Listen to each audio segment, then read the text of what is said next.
मालाय बायदि निमाहा थुस घन्टा निमाहा खुलुमनाय जासिहरबाय आखाइ फारसेजों भिडिअखौ नायनायनि आगोलाव मोनसे निमाहा बियो हामाबो बुंनो हागौ गाज्रिबो बुंनो हागौ नाथाय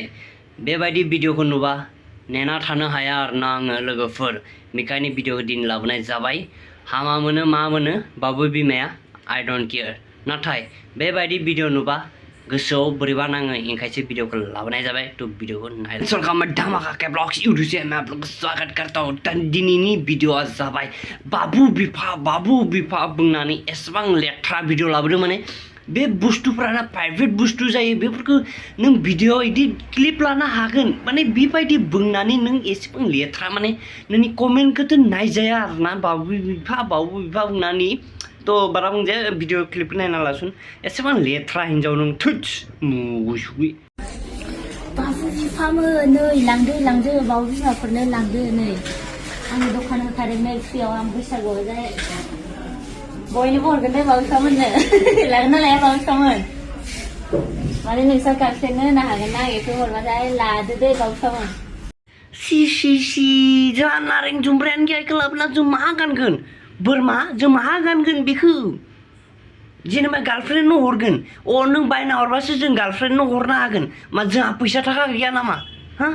ना बे दुनियाव बे सेंग्राफ्रा फैसा थाखा गैया नामा नों हरबासो माने मा फेसबुकाव एसे फैसा मोनदों होनना कन्टेन्टफोरखौ बेफोरखौनो कन्टेन्ट लाबोगोन नामा आं बुंनायल' आन्था नङा दै बे कमेन्ट नोंनि कमेन्ट भिडिअ कमेन्ट सेक्सन नायलाय एसेबां लेथ्रा बुंदों नोंखौ हा एसे लाजिनांगौ ना बेफोरा प्राइभेट बुस्थु लाजिनांगौ नों सासे सिख्ला मानसि लाजिनांगौ बेफोरखौ भिडिअ बानायनांगौ थुत बुरबक लादो दे बाबु बिफामोन आरो नै नायबोबाय था मा कालारनिखौ पसन्द जादों बाबु बिफा खिन्थाखादो नै बे पिंक ना रेड जाखो बियो नुलाय लांला माथो लाखादो जग्गासा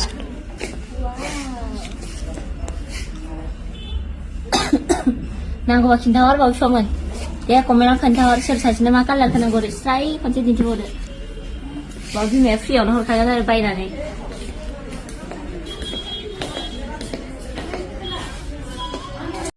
फेसबुकाव बारा फैसा मोनाखै खोमालै बेखायनो माबा बेफोरखौनो बाबु बिफा लांदो जाबाय थादों बे बाबु बिफा मोनालाय लाबोनालाय मा खिथु रं गानगोन गैयानोबालाय थुस माबा भिउस मोनसे मोननो लाइक मोनसे मोननो एसेबां बिदि भिडिअ लाबोथारनाङासुन बेफोरा सिख्ला मानसि बुवारि मानसिफोरनि प्राइभेट बुस्थुना बेफोरखौ देखाय जायाना बेफोरखौ ससियेल मिडियायाव देखायनोबा ससे भिडिअ माबा मोनसे भिडिअ बानायना क्लिपखौ इदि लांना देखायनो हायो नाथाय नोंनि कन्टेन्टआ डाइरेक्ट बिनि सायाव थ' बे मोनसे हामा जाबाय आरोना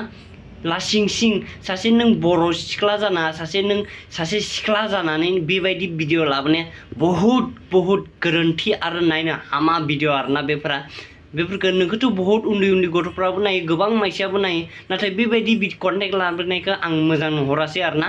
हामा मोननाङा आं नोंखौ बिदि बुंदोनो होननानै नाथाय नोंखौ गोबाङानो बुंदो आरो गोबाङाबा गावनि गोसो सिङावबा मा सानना दं बेखौथ' रावबोथ' मिथिया नों जाय सानदों बिसोरसो मिथियो नाथाय नोंनि कन्टेन्टआ बेबायदि लेथ्रा फैगोन होनना आं सानाखैमोन नाथाय दिनै नुनो मोनदों आरोना नोंबो एसेबां माने सासे खिब्रमा बायदिसो आरोना थ' लोगोफोर बारा बुंजाया एके बिलर मा सबे बारा बुंजाया आरोना ससियेल मिडियायाव नहले मालाय बायदि निमाहा थुस घन्टा निमाहा बाय